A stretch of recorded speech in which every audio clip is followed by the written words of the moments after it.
Hello everyone, welcome to Nursing Fame. आज का हमारा टॉपिक है यूट्राइन फिब्रॉइड्स। आज की वीडियो के अंदर हम डिस्कस करेंगे कि यूट्राइन फिब्रॉइड्स क्या होते हैं, किन रीजंस की वजह से यूट्रस के अंदर फिब्रॉइड्स की फॉर्मेशन होती है, क्या क्या इसके साइन एंड सिम्टम देखने को मिलते हैं एंड इसके लिए हम कौन कौन से डायग्नोस्टिक टेस्ट करा सकते हैं। तो चलिए स्टार्ट करते हैं आज का वीडियो। फर्स्ट ऑफ ऑल हम इंट्रोडक्शन पढ़ेंगे कि यूट्राइन फिब्रॉइड्स हमारे होते क्या हैं। Uterine fibroids, also called leiomyomas, are growth made of muscle and tissue that form in or on the wall of the uterus. देखिए, जो यूट्राइन फिब्रॉइड्स होते हैं इनको हम लियोमायोमास भी बोलते हैं एंड ये हमारी मसल और टिश्यूज की ग्रोथ होती है। मतलब हमारे यूट्रस की जो लाइनिंग होती है उसके अंदर मसल की एक एक्स्ट्रा ग्रोथ हो जाएगी या फिर टिश्यूज की एक्स्ट्रा ग्रोथ बन जाती है। ये हमारे यूट्रस के अंदर भी बन सकती है, यूट्रस की वॉल के ऊपर भी बन सकती है एंड यूट्रस के बाहर वाली साइड भी फॉर्म हो सकती है। देखिए फोटो से समझते हैं। ये हमारी यूट्रस की आउटर लाइनिंग हो गई, ये हमारे यूट्रस की इनर लाइनिंग है एंड ये जो बीच का पार्ट है ये हमारी मस्कुलर वॉल होती है यूट्रस की। एंड साइड्स के अंदर ये हमें दो फेलोपियन ट्यूब्स दिखाई गई हैं एंड दीज आर ओवरीज। तो ये होता है हमारा यूट्रस का स्ट्रक्चर। एंड जो हमारे यूट्राइन फिब्रॉइड्स होते हैं ये हमारे टिश्यू ग्रोथ होती है जो यूट्रस के अंदर वाली साइड भी हो सकती है, मस्कुलर वॉल के अंदर भी हो सकती है एंड यूट्रस के बाहर आउटसाइड भी प्रेजेंट हो सकती है। इनको हम लोग यूट्राइन फिब्रॉइड्स बोलते हैं। These are common type of non cancerous tumours. जो हमारे यूट्राइन फिब्रॉइड्स होते हैं ये नॉन कैंसरस ट्यूमर्स भी हम इनको बोल सकते हैं। ट्यूमर का मतलब होता है जब हमारे सेल्स की एक्सेसिव ग्रोथ होती है, ज़रूरत से ज़्यादा हमारे सेल्स डिवाइड करते हैं एंड फिर अलग से एक ग्रोथ बन जाती है and these are non cancerous. Non cancerous होते हैं ये आगे फर्दर स्प्रेड नहीं करते हैं। Small fibroids often don't need treatment, but larger fibroids can be treated with medications or surgery. देखिए, जो हमारे स्मॉल साइज के फिब्रॉइड्स होते हैं जनरली उनको ट्रीटमेंट की रिक्वायरमेंट नहीं होती है क्योंकि वो कोई सिम्टम्स कोज नहीं करते हैं। बट अगर फिब्रॉइड्स का साइज हमारा लार्ज है एंड वो आपको प्रॉब्लम कोज कर रहे हैं, फॉर एग्जांपल आपको एक्सेसिव ब्लीडिंग हो रही है या फिर आपको पेन एब्डोमेन हो रहा है या फिर कोई और अगर आपको सिम्टम्स देखने को मिल रहे हैं तो ट्रीटमेंट की रिक्वायरमेंट होती है। अदरवाइज अगर फिब्रॉइड्स आपको कोई प्रॉब्लम नहीं क्रिएट कर रहे हैं, बहुत छोटे साइज के हैं, तो हमें ट्रीटमेंट की रिक्वायरमेंट नहीं होती है ऐसे केसेस में।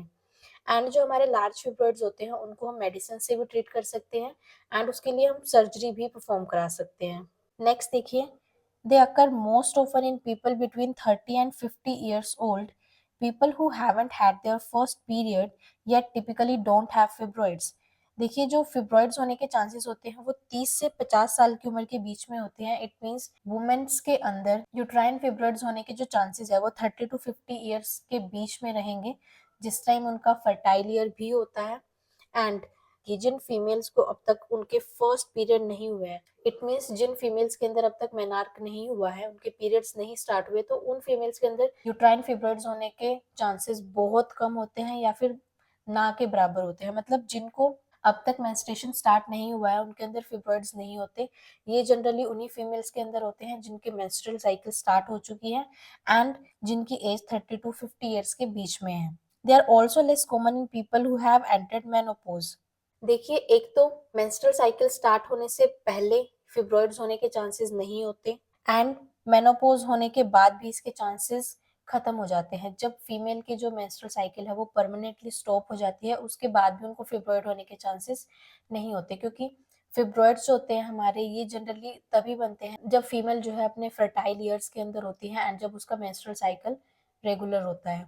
एंड जब एक फीमेल का मेंस्ट्रुअल साइकिल जो है परमानेंटली स्टॉप हो जाएगा उसके बाद उसको फिब्रॉइड्स होने के चांसेस बिल्कुल नहीं होते हैं।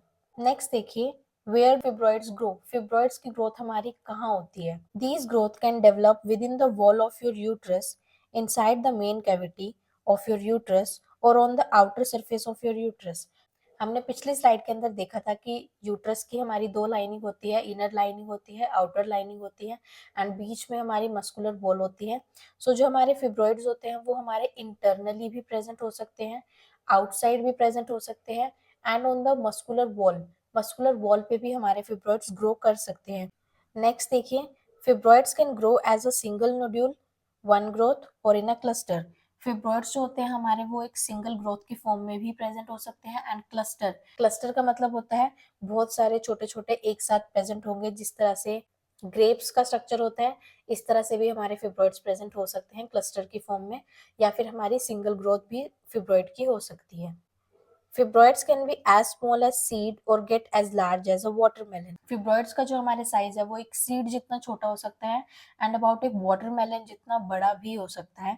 सो ये डिपेंड करता है कि फिब्रॉइड्स हमारा कितने टाइम से है एंड पेशेंट उसका ट्रीटमेंट ले रहा है या नहीं ले रहा है। अगर स्टार्टिंग में जब फिब्रॉइड का साइज हमारा स्मॉल होगा एंड आप उसका ट्रीटमेंट नहीं ले रहे हैं तो बहुत ज्यादा चांसेस है कि फिब्रॉइड्स हमारे साइज में ग्रो कर सकते हैं एंड फिर वो बहुत ज्यादा प्रॉब्लम कॉज करेंगे in future. Fibroids are typically rounded growth that looks like smooth bumps. Fibroids का जो बेसिकली हमारा शेप होता है वो राउंड ही होता है। फिब्रॉइड्स हमारी राउंड ग्रोथ्स होती है जो हमारे स्मूथ बम्प्स की तरह दिखाई देती है। देखिए नेक्स्ट हम बात करेंगे टाइप्स ऑफ यूट्राइन फिब्रॉइड्स की, हमारे यूट्रस के अंदर कितने टाइप के फिब्रॉइड्स की ग्रोथ हो सकती है। सो हम सबसे पहले फोटो से ही समझ लेते हैं। देखिए हम सबसे पहले यूट्रस के स्ट्रक्चर को दोबारा एक बार समझ लेते हैं। ये हमारे यूट्रस की आउटर लाइनिंग हो गई, ये हमारे यूट्रस की इनर लाइनिंग हो गई एंड अब देखिए जो हमारे फिब्रॉइड्स यूट्रस की इनर लाइनिंग के अंदर प्रेजेंट होंगे उनको हम बोलते हैं सब म्यूकोजल फिब्रॉइड्स। ठीक है, जो हमारे इनर लाइनिंग के अंदर प्रेजेंट होंगे उनको हम बोलेंगे सब म्यूकोजल फिब्रॉइड एंड जो हमारे मस्कुलर वॉल के अंदर प्रेजेंट होंगे, बिल्कुल मस्कुलर वॉल के अंदर, ना तो वो इनर लाइनिंग के ज्यादा पास होंगे ना ही वो आउटर लाइनिंग के पास होंगे, वो बिल्कुल सेंटर वाली लेयर में हमारे प्रेजेंट होंगे, उनको हम बोलते हैं इंट्राम्यूरल फिब्रॉइड्स। जो हमारे मस्कुलर लाइनिंग में होंगे उनको हम बोलेंगे इंट्राम्यूरल फिब्रॉइड एंड जो फिब्रॉइड्स हमारे आउटर लाइनिंग के अंदर प्रेजेंट होंगे, मतलब आउटर लाइनिंग के पास जो हमारे प्रेजेंट होंगे उनको हम बोलेंगे सब सिरोजल फिब्रॉइड, सब सिरोजल फिब्रॉइड। एंड हमारे एक और तरह का फिब्रॉइड होता है जो यूट्रस की लाइनिंग के साथ एक स्टेम के थ्रू अटैच होता है। ये देखिए यहाँ पर एक स्टेम है, स्टेम लाइक स्ट्रक्चर है, उसके साथ ये अटैच है। इस तरह के फिब्रॉइड्स को हम लोग पेडनक्यूलेटेड फिब्रॉइड्स बोलते हैं एंड ये जो है हमारा इनर लाइनिंग के साथ अटैच है तो इसको हम पेडनक्यूलेटेड सब म्यूकोजल फिब्रॉइड बोलेंगे। एंड जो ये वाला है हमारा, ये हमारा उसी तरह स्टेम के साथ अटैच है बट ये हमारा आउटर वाली वॉल के अंदर प्रेजेंट है तो इसको हम लोग पेडनक्यूलेटेड सब सिरोजल फिब्रॉइड बोलेंगे। सो आई होप आपको फोटो से थोड़ा क्लियर हो गया होगा कि हमारे पास चार तरह के बेसिकली फिब्रॉइड्स होते हैं।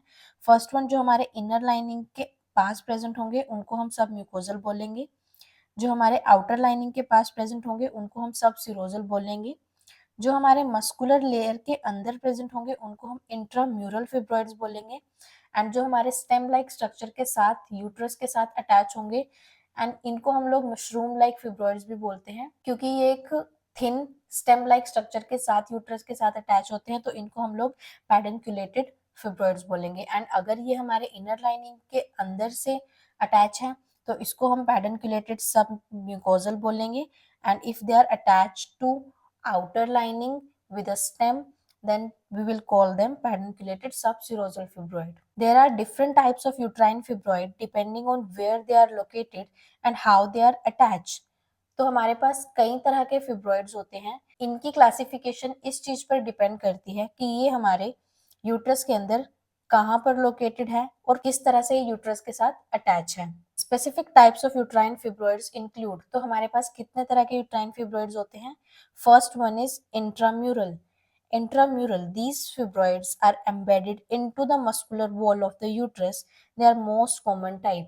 तो देखिए इंट्राम्यूरल फिब्रॉइड्स हमारे कौन से थे, जो हमारे मस्कुलर वॉल के अंदर प्रेजेंट होते हैं। सेम इन्होंने लिख रखी है, these are embedded into the muscular wall and they are the most common type. Mostly females के अंदर जो फिब्रॉइड्स होते हैं वो इंट्राम्यूरल हमें देखने को मिलते हैं, जो मस्कुलर वॉल के अंदर प्रेजेंट होंगे। Next type is submucosal fibroid.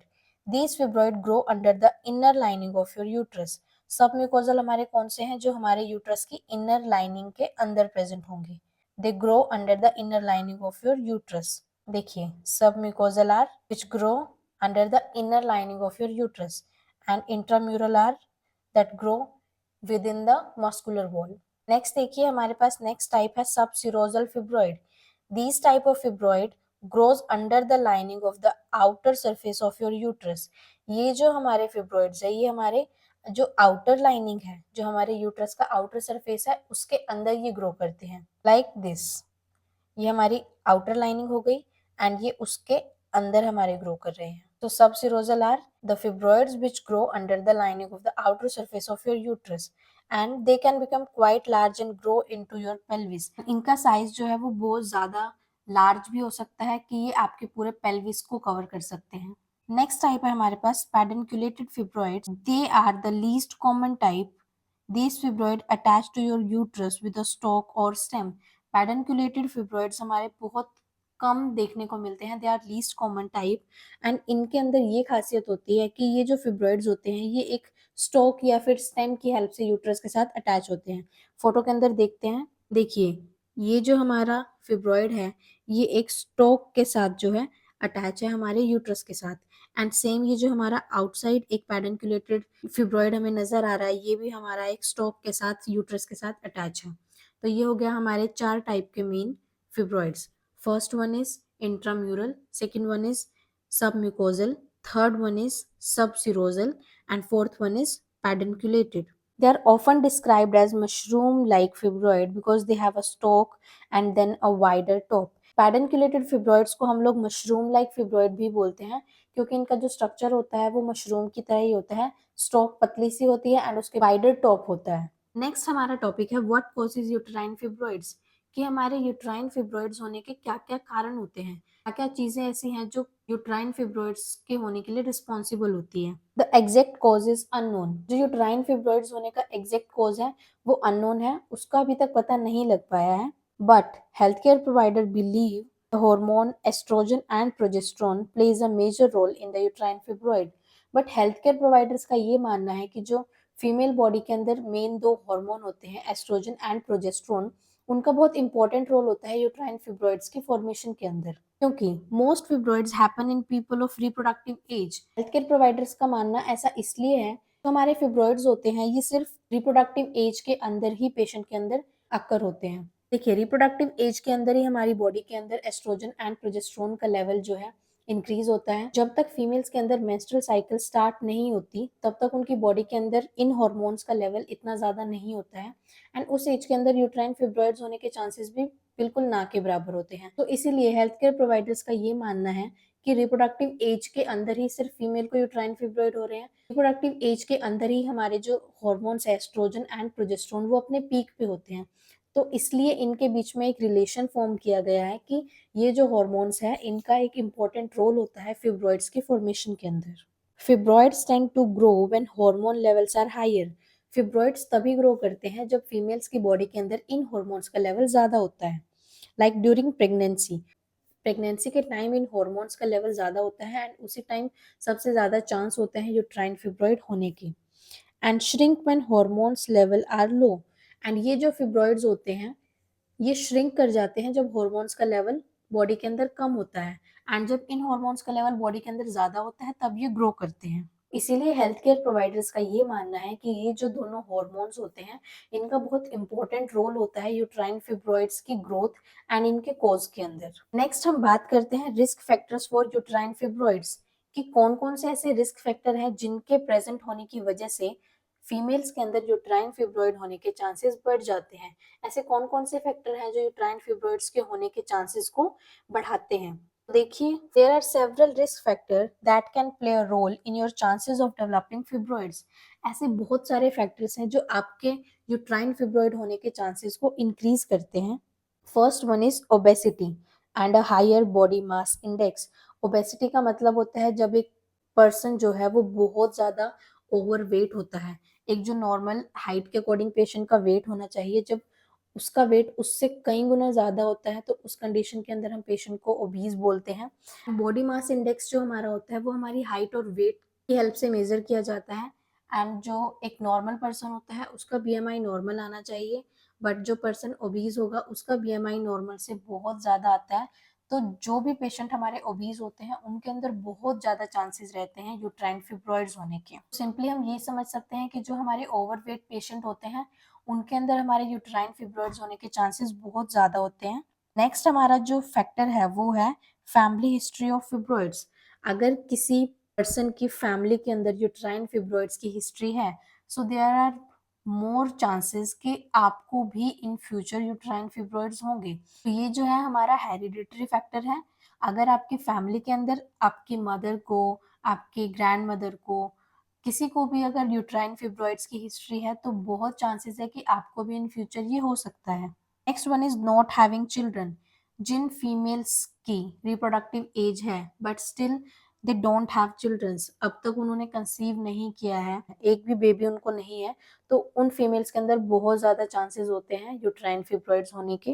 Next cause is early onset of menstruation. जिन फीमेल्स के अंदर अर्ली एज में मेंस्ट्रुअल साइकिल स्टार्ट हो जाती है, अर्ली मेंस्ट्रुएशन हो जाता है। देखिए, जो मेंस्ट्रुअल साइकिल स्टार्ट होने की नॉर्मल एज होती है वो होती है अबव 13। बट अगर अर्ली ऑनसेट किसी को हो रहा है, मान लो 10-11 साल के अंदर अगर किसी को मेंस्ट्रुएशन स्टार्ट हो रहा है, तो उस कंडीशन में बहुत ज्यादा चांसेस हो जाते हैं यूट्राइन फिब्रॉइड्स होने के। Next factor is late age for menopause. जिन फीमेल्स के अंदर मेनोपॉज बहुत लेट होता है उनके अंदर भी बहुत ज़्यादा चांसेस होते हैं यूट्राइन फिब्रॉइड्स होने के। मेनोपॉज की जो एज है वो हमारी 45 to 50 के बीच में होती है, मतलब 45 या फिर 50 के बीच में जो है फीमेल्स की मेंस्ट्रुअल साइकिल स्टॉप हो जाती है ऑलमोस्ट सबकी। बट अगर किसी की मेंस्ट्रुअल साइकिल 50 के बाद भी कंटिन्यू कर रही है तो उस कंडीशन में बहुत ज़्यादा चांसेस हो जाते हैं यूट्राइन फिब्रॉइड्स होने के। नेक्स्ट हम बात करेंगे सिम्टम्स ऑफ यूट्राइन फिब्रॉइड्स, कि जिन पेशेंट्स को यूट्राइन फिब्रॉइड्स की प्रॉब्लम है उनके अंदर क्या क्या सिम्टम्स हमें देखने को मिलेंगे। तो most small fibroids don't cause any symptom and don't require treatment. देखिए, जो हमारे most of the small fibroids होते हैं वो कोई भी सिम्टम कॉज नहीं करते हैं, इसलिए हमें उनके लिए ट्रीटमेंट की भी रिक्वायरमेंट नहीं होती है। But larger fibroids can cause you to experience a variety of symptoms. But अगर फिब्रॉइड्स का साइज बहुत ज़्यादा लार्ज है तो उनकी वजह से हमें बहुत सारे सिम्टम्स देखने को मिल सकते हैं, जैसे कि एक्सेसिव और पेनफुल ब्लीडिंग ड्यूरिंग पीरियड्स के दौरान या फिर मेंस्ट्रुएशन के दौरान आपको बहुत ज़्यादा एक्सेस में ब्लीडिंग होगी एंड जो कि बहुत ज़्यादा पेनफुल भी होगी। एक्सेस ब्लीड होगा एंड बहुत ज़्यादा पेन होगा ड्यूरिंग मेंस्ट्रुएशन, ये हमारा सबसे पहला सिम्टम होता है for having uterine fibroid. Next one is bleeding between your periods. आपका मेंस्ट्रुएशन खत्म हो चुका है बट स्टिल आपको पीरियड्स होने के बाद भी ब्लीडिंग हो रही है, ये भी हमारा एक सिम्टम हो सकता है of having uterine fibroids. Next one is feeling of fullness in your lower belly और ब्लोटिंग। आपका जो लोअर एब्डोमेन एरिया है वहां पर आपको एकदम फुलनेस वाली फीलिंग रहेगी, ऐसा लगेगा कि पेट एकदम भारी हो रहा है और पेट भरा भरा हो रहा है, ब्लोटिंग आपको फील होगी। सो ये भी हमारा एक सिम्टम हो सकता है एंड बहुत इंपॉर्टेंट सिम्टम है ये भी हमारे एक यूट्राइन फिब्रॉइड होने का। Next one is frequent urination. This can happen when a fibroid puts pressure on your bladder. आपको बार बार यूरिनेट करने की अर्ज फील होगी, ठीक है, आप लोग अपने यूरिन का प्रेशर जो है होल्ड नहीं कर पाएंगे एंड ऐसा उस कंडीशन में होगा जब आपका फिब्रॉइड बहुत ज्यादा लार्ज साइज का है एंड वो आपके यूरिनरी ब्लैडर के ऊपर प्रेशर बना रहा है। सो उस कंडीशन में ऐसा होगा कि आपको फ्रीक्वेंट यूरिनेशन की नीड होगी। नेक्स्ट हमारा सिम्टम आता है pen during intercourse.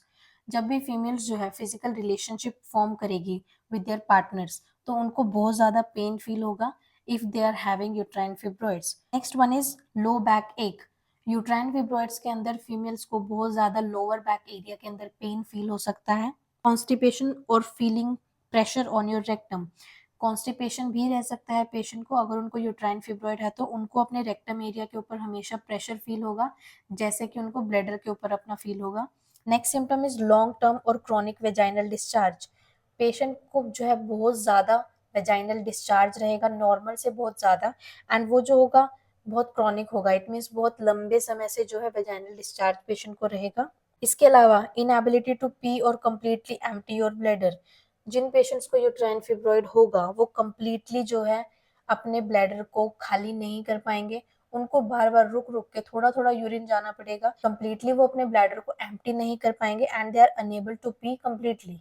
Next one is increased abdominal distension और enlargement causing your abdomen to look pregnant। Uterine fibroids वाले पेशेंट के अंदर एब्डोमेन डिस्टेंशन हो सकता है, एब्डोमेन का साइज एनलार्ज हो सकता है एंड वो ऐसा लगेगा जैसे कि प्रेगनेंसी के अंदर होता है, but it is due to uterine fibroids. तो आज के वीडियो के अंदर बस इतना ही। नेक्स्ट वीडियो के अंदर हम डिस्कस करेंगे कि यूट्राइन फिब्रॉइड्स होने के क्या क्या कॉम्प्लिकेशंस हो सकते हैं, क्या क्या आप डायग्नोस्टिक टेस्ट परफॉर्म कर सकते हैं इनका पता लगाने के लिए, and about the management of uterine fibroids. हम मेडिसिन एंड सर्जरी दोनों ट्रीटमेंट के बारे में डिस्कस करेंगे। अगर आपको आज का वीडियो अच्छा लगा हो तो प्लीज़ लाइक कीजिएगा, कमेंट कीजिएगा, शेयर कीजिएगा एंड चैनल को सब्सक्राइब करना मत भूलिएगा। मिलते हैं नेक्स्ट वीडियो में। Thanks for watching.